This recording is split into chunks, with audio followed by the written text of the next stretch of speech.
Code లేని జిల్లాలో కొత్త రేషన్ కార్డులు జారీ చేయాలని అధికారులకు సీఎం రేవంత్ ఆదేశం. కోడ్ ముగియగానే మిగిలిన జిల్లాలోనూ పంపిణీ. కార్డు కోసం ఒక్కసారి అప్లై చేస్తే చాలు, మళ్ళీ చేయొద్దు. ఈ విషయంలో ప్రజలకు ఆఫీసర్లకు అవగాహన కల్పించాలి. దరఖాస్తుల వెరిఫికేషన్ను స్పీడప్ చేయాలని సూచన. ఉగాది నుంచి సన్నబియ్యం సరఫరా చేయబోతా ఉన్నట్టుగా ముఖ్యమంత్రి రేవంత్ రెడ్డి ఆదేశాలు జారీ చేశారు. ఇక రాష్ట్ర తలసరి ఆదాయం 3,12,522. పర్ క్యాపిటా ఇన్కంలో పెద్ద రాష్ట్రాల్లో మనమే టాప్.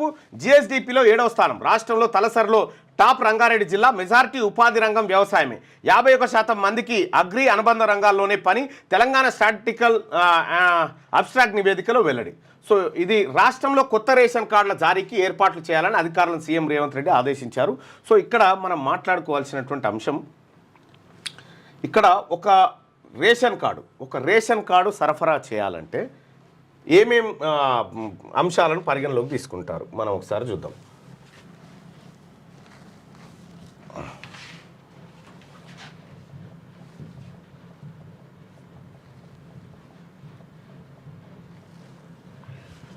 ఒక కొత్త రేషన్ కార్డుకు ఇన్కమ్ లిమిట్ ఎంత ఉంటుంది?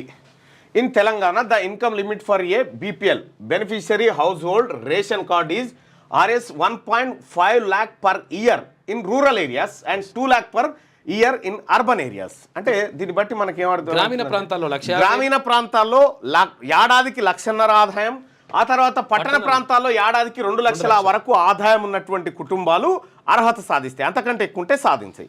సో ఇది బెనిఫిషరీకి సంబంధించినటువంటి లెక్క. అయితే మనం ఇక్కడ చూసుకోవాల్సింది ఏంటంటే, ఇక్కడ రాష్ట్ర తలసరి ఆదాయం అంటే ఒక తలకు ఉన్నటువంటి ఆదాయం 3,12,522 రూపాయలు తలసరి ఆదాయం ఒక ఏడాదిలో ఈ తలకు ఉన్నదని చెప్పి చెప్తా ఉన్నాం.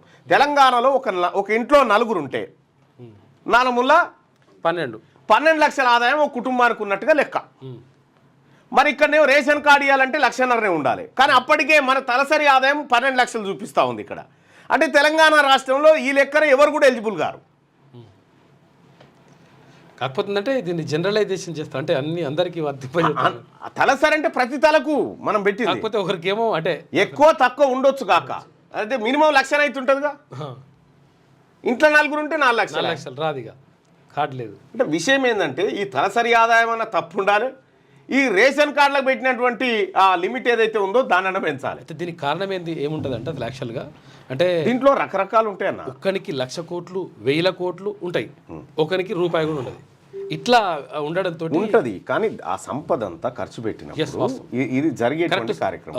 నువ్వు ఎవరన్నా నువ్వు రేషన్ కార్డులకు సంబంధించి రేషన్ కార్డు పొందాలంటే ఏది బిలో పవర్టీ లైన్ కు సంబంధించినటువంటి వాళ్ళు ఎట్లా గుర్తింపబడతారంటే, మనం రేషన్ కార్డులు బీపీఎల్ఏ ఇస్తాం, బిలో పవర్టీ లైన్ కోసమే ఇస్తాం. ఆ బిలో పవర్టీ లైన్ కి 1.5 lakh పర్ ఇయర్ ఇన్కమ్ ఉంటే రూరల్ ఏరియాలో, అలాగే అర్బన్ ఏరియాలో 2 lakh పర్ ఇయర్ అనేటువంటిది. ఇక్కడ తలసరి ఆదాయం కూడా ఏడాదికి లెక్క పెడతా ఉన్నాం. ఈ ఏడాది తలసరి ఆదాయం ఇంత ఉంది అని చెప్పి చెప్తా ఉన్నాం. దీన్ని బట్టి ఏమర్థమవుతుంది, దారిద్ర్య రేఖకు ఎవరు దిగువ లేరు అన్నట్టుగా మనకు ఇది కనిపిస్తూ ఉంది. వాస్తవానికి ఉన్న వాళ్ళు ఉన్నారు. మరి ఎక్కడ లెక్కల్లో తేడా వచ్చింది? తేడా ఎక్కడ వచ్చింది? ఓ అబద్ధం కప్పిపుచ్చడానికి ఇంకో అబద్ధం, దీన్ని కప్పిపుచ్చడానికి ఇంకోటి, ఇట్లా ఇది తయారు చేసి పెట్టిరు. కేసీఆర్ గారి కళల్లోంచి పుట్టినటువంటి తలసరి ఆదాయం ఇది. అక్కడ మొదలైంది, కొనసాగుతూనే ఉంది. అది పర్ క్యాపిటా ఇన్కంలో పెద్ద రాష్ట్రాల్లో మనమే టాప్ ఉన్నమాట. జిఎస్జిడిపిలో 7వ స్థానం. రాష్ట్రంలో తలసరిలో టాప్ రంగారెడ్డి జిల్లా. మెజారిటీ ఉపాధి రంగం వ్యవసాయమే. 51% మందికి అగ్రి అనుబంధ రంగాల్లోనే పని. తెలంగాణ స్టాటిస్టికల్ అబ్స్ట్రాక్ట్ నివేదికలో వెల్లడంటూ ఒక వార్త. సో ఇది రాంగా ఏం అర్థం కాదు. ఇక మనం పిచ్చోళ్ళం కావాలి తిరాలే. ఇప్పుడు విషయం అయితే గదే.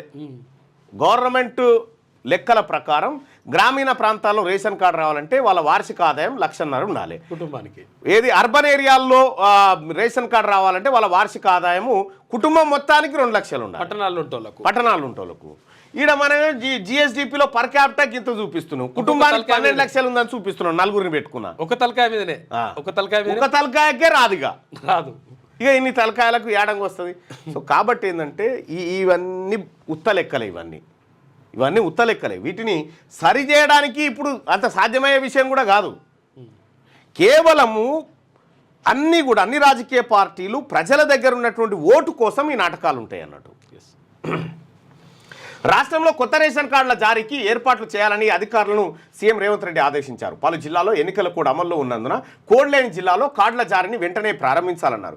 కోడ్ ముగిసిన తర్వాత మిగిలిన జిల్లాలోనూ జారీ చేయాలని. అయితే ఈ పర్ క్యాపిటా అనేది ఇప్పుడు ఒక ఆయన 1,00,000 కోట్లు సంపాదించాను, ఒక ఆయన తన 10 రూపాయలు కూడా ఏ కారణం లేదు. ఆయన సంపద అంతా పంచుడు కాదు, అంకెలే పంచుతారు, పైసలు కాదు, అంకెలు పంచి పర్ క్యాపిటా ఇంత ఉందని చెప్తారు.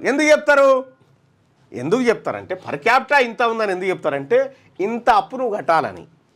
నీకు ఈ అంకెలు పంచకపోతే నాకేమి ఇచ్చిరని పంచాలరా భయ్, ఓన్లీ అంకెలే ఇచ్చారు ఉన్నాయిగా అంటారు. అట్లా చూపించి సివిల్ సప్లై విభాగంపై ఆ శాఖ మంత్రి ఉత్తమ్ కుమార్ రెడ్డితో కలిసి సీఎం రేవంత్ సోమవారం కమాండ్ కంట్రోల్ సెంటర్లో సమీక్ష నిర్వహించారు.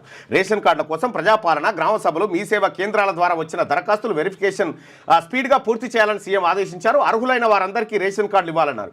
ఇప్పటికే పలుమార్లు దరఖాస్తులకు అవకాశం ఇచ్చినప్పటికీ మీ సేవా కేంద్రాల వద్ద రేషన్ కార్డుల కోసం జనం ఎందుకు క్యూ కడుతున్నారని ఆయన ఆరా తీశారు. దరఖాస్తు చేసిన వారే మళ్ళీ వస్తున్నారని, అందుకే రద్దీ ఉంటుందని అధికారులు తెలిపారు. వెంటనే కార్డులు జారీ చేస్తే ఈ సమస్య వచ్చేది కాదని, ఇప్పటికైనా ఆలస్యం చేయకుండా కొత్త కార్డులు జారీ చేసేందుకు చర్యలు చేపట్టాలని సీఎం ఆదేశించారు. కార్డుల కోసం ఒకసారి దరఖాస్తు చేసిన వాళ్ళు మళ్ళీ చేయాల్సిన అవసరం లేదని, దీనిపై ప్రజలకు అవగాహన కల్పించాలని ఆఫీసర్లకు సూచించారు. కొత్త రేషన్ కార్డులకు సంబంధించి పలు డిజైన్లను ముఖ్యమంత్రి పరిశీలించారు. సన్నబియ్యం పంపిణీకి ఏర్పాట్లు రివ్యూలో భాగంగా సన్నబియ్యం పంపిణీ పైన సీఎం రేవంత్ రెడ్డి సమీక్షించినట్టు తెలిసింది. ఉగాది లేదంటే ఏప్రిల్లో సన్నబియ్యం పంపిణీ ప్రారంభించేలా చర్యలు తీసుకోవాలని సివిల్ సప్లై అధికారులను ఆదేశించినట్టుగా సమాచారం చేస్తే, సన్నబియ్యంకి సంబంధించినటువంటి మనం జనవరి నుంచే అనుకున్నాం, అది పోయింది. రేషన్ కార్డులు కూడా జనవరి నుంచి అనుకున్నాం, అది పోయింది. సరే ఇప్పటికైనా ఆలస్యమైనప్పటికీ కూడా కొంత ఇవ్వండి, కానీ ఈ గందరగోళం లెక్కలేందో ఇక అది మేధావులు ఆలోచించాలి. ఇప్పుడు అది ఏది కోడ్ లేని జిల్లాలంటే 3 జిల్లాలు ఉంటాయి. ఉమ్మడి హైదరాబాద్, రంగారెడ్డి, మహబూబ్ నగర్. ఈ 3 జిల్లాలు ఉంటే 7 జిల్లాలు ఆల్రెడీ నడుస్తుంది కోడ్.